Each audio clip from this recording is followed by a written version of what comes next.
Good morning and welcome to another week with Mr. Chris Waller and Mr. Charles Duckworth, both dressed to impress. Yeah. Yeah. We mightn't win the fashion stakes on Saturday at Rosehill, but it'll certainly be a big day. Big day's racing. Huge day's racing. Very exciting. You excited? Yeah, most excited I've been since being in Australia, I think. Really? Yeah. The Riders just a great race. Okay. Small field, but great Yeah. race. What about when Kathy asked you on the first day? I asked her actually. Eh? I asked her, and that wasn't racing.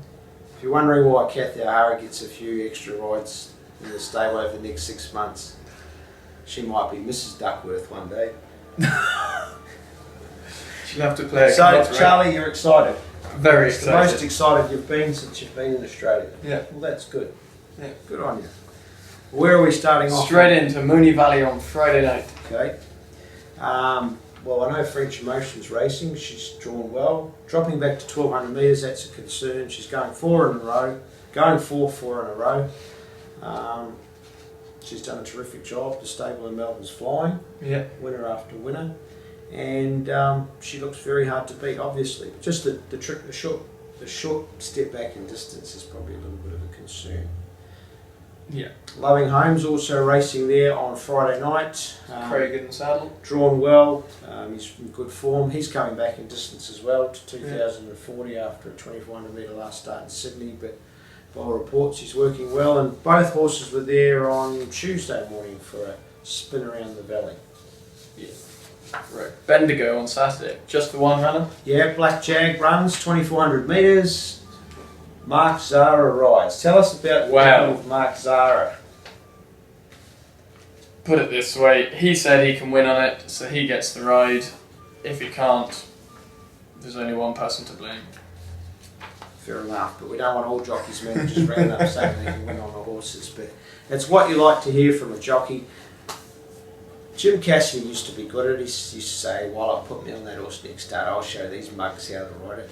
And sure enough, he'll back himself, and most of the times win. And Glenn Boss is another one that will say it from time to time as well. Or you'll ring Glenn Boss and say, "Listen, a few of the boys having a bit of trouble with this horse.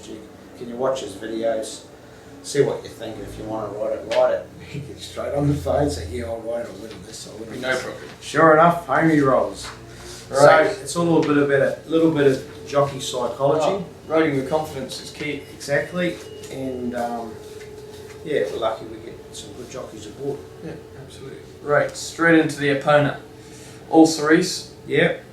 Dwayne Dunn. Rosehill Saturday. It's going to be a big day's racing. Track's a soft 5 at the moment. A little bit of rain overnight, but I think it's done the track the world of good. It'll it'll even the track up. Just takes away those little irrigation spots here and there. It's been very dry. The last 4 weeks has hardly had a skerrick of rain. So Skerrick. yeah. So could get some more rain. I think they would only keep it in the soft 5 range. If we don't get rain, it'll get back to a good track and should be perfect for every horse on Saturday. So yeah, All Cerise.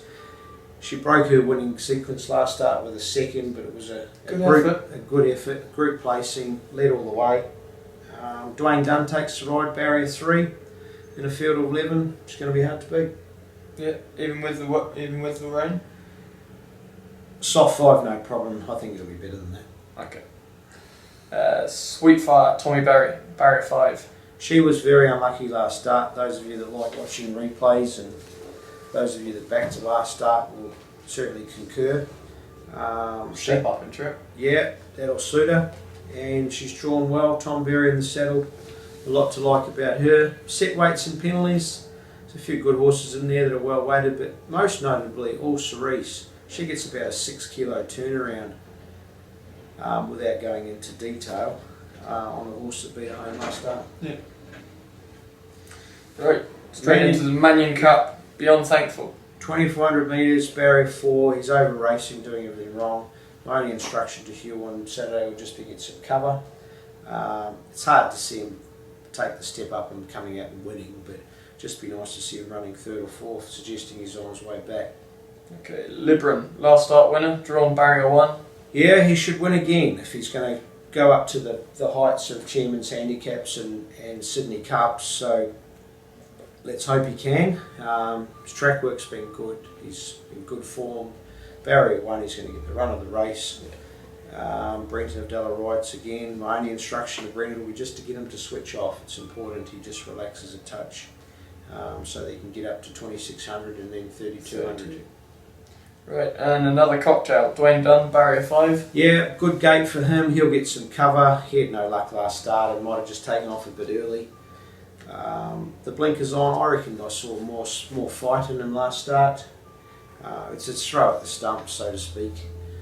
At the end of a prep, running well out of his handicap. He's a 76 rated horse, or Libran's a 97 rated horse, so there's entitled to be 10 kilos difference in handicap, yet there's 2, so he's not in the right race, but it's just been a frustrating ride with him, and he's been running good races without winning. Again, he wants it to dry up there, doesn't he? I don't think soft 5 will be a problem. Okay. Yeah, so completely different to those real soft tracks. Look, a soft 5 track, it's probably bad terminology. You would call it good to soft, I would say, in England. I reckon 4 is a dream track for a trainer. Horses enjoy it, they pull up well. We're only talking one less than 4. One notch away. Righto. Counter attack on the Sebring, 1200 metres. Gate 13, a little bit wide. He, of course, was very disappointingly scratched last start. Obviously, the stewards have got their job to do on race day, and you can never question that. But it was just frustrating to get him there. The lightweight, Group 1, he had the chance to put his price tag up to $10 million if he'd won. It's pretty shattering when that happens, but he lives to fight another day. There's certainly a lot worse stories in racing. A lot worse stories in life. We often beat ourselves up over barrier draws, unlucky runs, things like that. Here he is with another chance, and looks a good chance on Saturday with Jason in the saddle. Absolutely. Right, into the round bet. Good race. Righto, we've got Weary, barrier 9, Storm the Stars 8, and Cool Company 6. He's coming off the back of a okay run last start. What do you think? I thought it was a good run, all things considered. Missing the kick, got a bit fired up.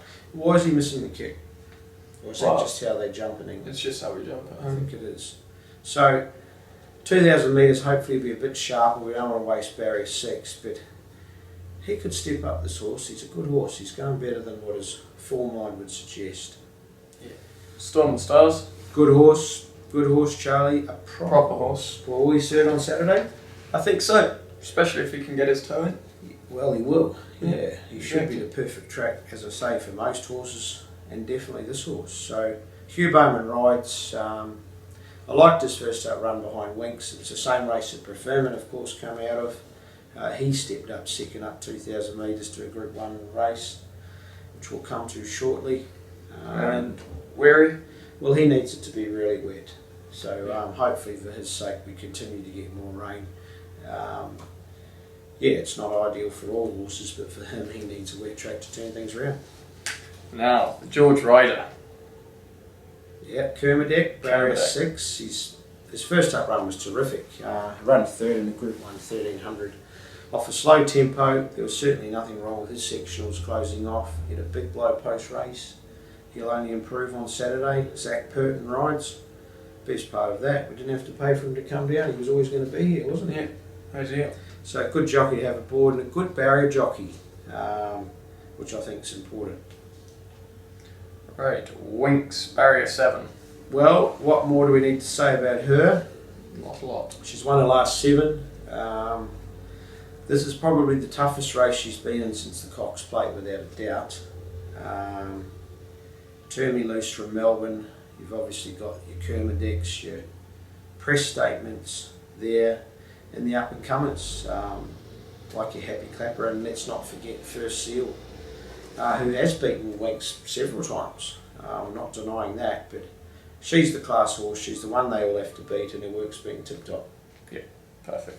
Press statement, barrier 1, James McDonald. Well, we got no luck whatsoever last start, and the bird had flown at the crucial part of the race. He wasn't able to build momentum. He got out late, it was all over. forget the run. The horse that beat him it's a good horse, but look, he only needs daylight and he'll be right in the finish here against the best horses in Australia. So, Winx is still your pick though? Well, she is. She's the benchmark. Best Statement's got to get up to that level. He's a 3-year-old. 3-year-olds, despite there only being a kilo difference in weights between her and him, they don't have a bad record in this race. He gets 3 kilos off the older boys, but it's still 56. He's almost a 4-year-old himself, and he's a very good horse. He'll be hard to beat. Okay. I think if it's a 5 or worse, candidate will beat Prestatement. Really? On his work yesterday. Well, how could you deny a horse like Kermadec? He's had not many. He's probably had 14 starts. He's had 3 starts on soft, and he's never been out of the first 2. Well, there you go, Charles. And he's A good horse. He's flying. a proper horse. He's a bloody good horse. Vanbrugh in the Rosehill Guineas steps up to 2,000 metres, barrier 12, Hugh Bowman. Thoughts? Thoughts? Last time he was over 2,000, same track. No, sorry, Ramwick, wasn't it, where he won? 2,000 is his go. I think he'll be tough to beat. He's unlucky last start. Very unlucky. Attacked the line strongly. His work's been good. He's a bomb. He's a bomb-proof horse. No trouble coming up from Melbourne? No. No, good. All good. Right, and Hursley, barrier 13. Last runner of the day, Charles. 7, 8, 9, we're off. That's just so we can enjoy the slipper, isn't it? Well, hopefully it's so we can enjoy the George Ryder. Well, that too. So Hursley, he's like Wary, he needs a wet track. He's not going bad. In fact, last start against the older horses was really good. He loomed up to win.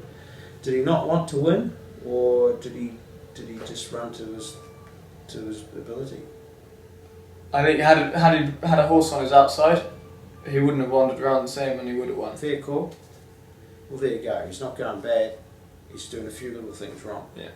Wet track, he'll come right into it if that is the case. Now, last week was a good week. Great week. What do we have? Group 1 winner. Well, yeah. We'll come to that last. It always sounds better. So we had Warwick Farm, we had multifacets. Winning the last. Yeah. Always win the last. Do it? Yes. We won't win the last on Saturday. We'll win with the last run of it. So it was a good win. He'll run the Tulloch next stakes, and then what do we have? Next stakes. Tulloch stakes. Oh, right. Yes. And then we had obviously a couple of winners on Monday. It was very good to get the 2-year-old winner for Denise Martin, Star Thoroughbreds, Gretna. Gee, wasn't it impressive? Did it well. Wow.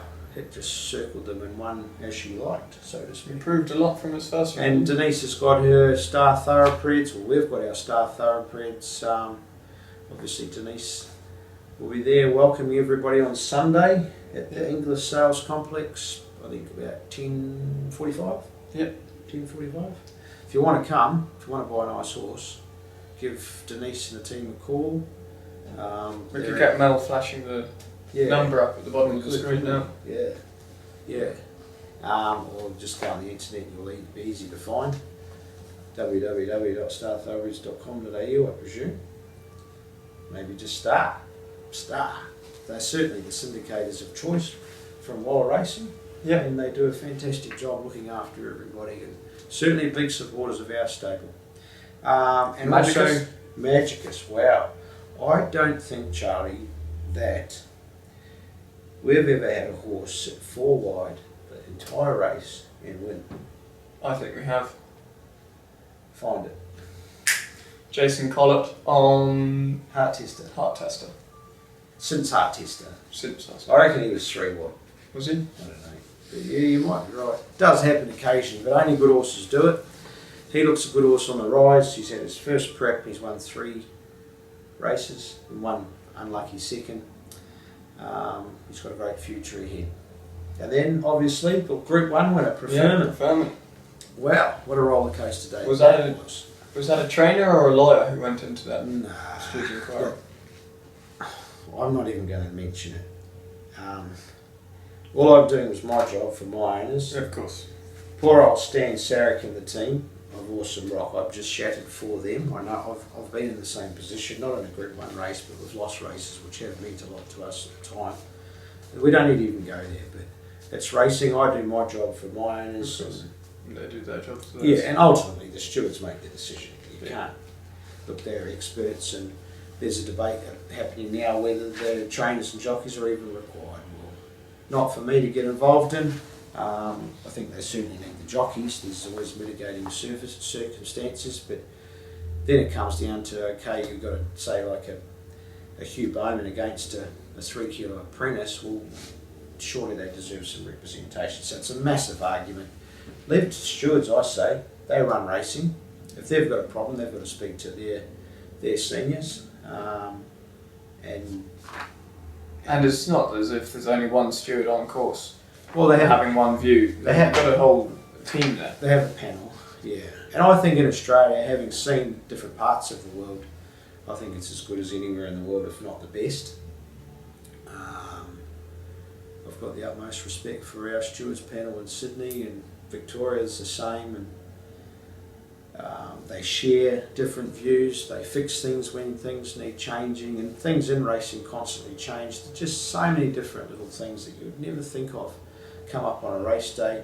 They're the ones making the decisions, and fortunately we get to see both sides of it because we have a lot of runners, we get the good and the bad. But from what I see, it's pretty equal. Yeah. Okay. Well, we'll leave it with that. Leave you there with that. And good luck for the weekend. Happy punting, happy cheering. And lots of cheering. What's your best? I'm praying for rain and going to just back home deck. You're a mock. Just a mock. Why, he'll be a big prize. Who wants rain on Golden Slipper Day? Me. Oh, Charlie. Why don't you just hope for a good track and hope for Winx sales home at $1.50 or press statement? Well, Kermit wins on a good track as well, on good tracks too, you know. Yeah, he has. But, you know, for value. Everybody, Charlie just wants it to rain. And then Hersley at a massive price. Bring on the rain. Yeah, there you go. There's a 3-time. We would pay about 4 million to 1. Mm. Oh. Have a good weekend anyway. And Vanbrugh. You don't like the wet. Doesn't like it. Star Thoroughbreds and Australia's champion trainer Chris Waller invite you to the annual Star Thoroughbreds Yearling Parade to be held at 11 a.m. on Sunday 20th of March at the William Inglis Sales Complex, Randwick. Call and book today.